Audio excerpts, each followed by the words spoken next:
Pandian store சீரியல்ல ராஜி ஓடி போனதுனால எங்க வீட்ல பெரிய பிரச்சனையே போய்க்கிட்டு இருக்கு. ஊருக்காரங்க எல்லாமே வந்து பார்த்தீங்கன்னா, பொண்ணு ஓடி போச்சு அப்படின்னு சொல்லிட்டு தப்பு தப்பா பேச ஆரம்பிக்கிறாங்க. இதனால குமாரவேலுக்கு பயங்கரமா கோபம் வருது. இருந்தாலும் வேற எதுவுமே செய்ய முடியாது இல்லையா? அந்த நேரம் பார்த்து நம்ம பாண்டியனும் அந்த இடத்துக்கு போறாப்ல.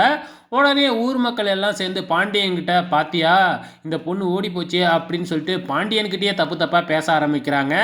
ஸோ பாண்டியன் வந்து பார்த்தீங்கன்னா, அவங்களோட சேர்ந்து பேசுவார் அப்படின்னு எல்லாம் எதிர்பார்த்துருப்பாங்க. ஆனா வந்து பார்த்தீங்கன்னா, "என்னங்க நீங்க இப்படி பேசிக்கிட்டு இருக்கீங்க? அவங்களே பொண்ண காணோம்னு பரிதவிச்சு போய்க்கிட்டு இருக்காங்க. நீங்க வேறயா அவங்கள இப்படி பேசுறீங்களே?" அப்படின்னு சொல்லிட்டு, "பேசாம இருங்க" அப்படின்னு சொல்லி நம்ம பாண்டியன் வந்து அட்வைஸ் தான் பண்றாங்க. இங்க ராஜி வந்து நம்ம ஒடியாந்தது தப்பா போச்சே அப்படின்னு சொல்லிட்டு ரொம்பவுமே ஃபீல் பண்ணிக்கிட்டு இருக்காங்க. ஃபோன் பண்ணி வீட்ல பேசிறலாம் அப்படிங்கிற மாதிரி ஃபோன் எடுத்து ட்ரை பண்றாங்க. அதுக்குள்ள அந்த ரவுடி காதலன் வந்து ஃபோன வாங்கி உடைச்சிட்டு மிரட்ட ஆரம்பிச்சர்றாப்ல. இங்க ஒரு பக்கம் போய்க்கிட்டு இருக்கிறப்ப, இங்க சமையல் போய்க்கிட்டு இருக்கு. நம்ம பாக்கியா குரூப்ஸ் வந்து பார்த்தீங்கன்னா, சமைச்சுக்கிட்டு இருக்கிறாங்க. ஸோ, இப்ப வந்து பார்த்தீங்கன்னா, நம்ம எழில் அப்படியே கிராஸ் பண்ண போம்பொழுது, நம்ம ராஜியோட அந்த ரவுடி காதலன் வந்து டோர தொறந்துட்டு வேகமா வந்து எழில் மேல மோத வராப்ல. அப்ப எழில் வந்து பார்த்தீங்கன்னா, அட்வைஸ் பண்றாப்ல. ஆனா, அவன் இருந்துகிட்டு மிரட்ட ஆரம்பிக்கிறாப்ல.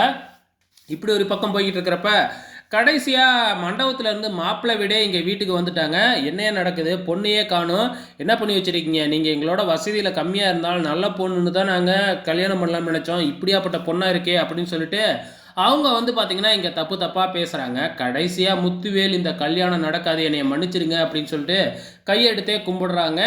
ஸோ, இங்க ஒரு பக்கம் தேடிக்கிட்டே இருக்கிறாங்க. வெயிட் பண்ணி பார்க்கலாம். இன்னைக்கு இதுதாங்க நடந்திருக்கு.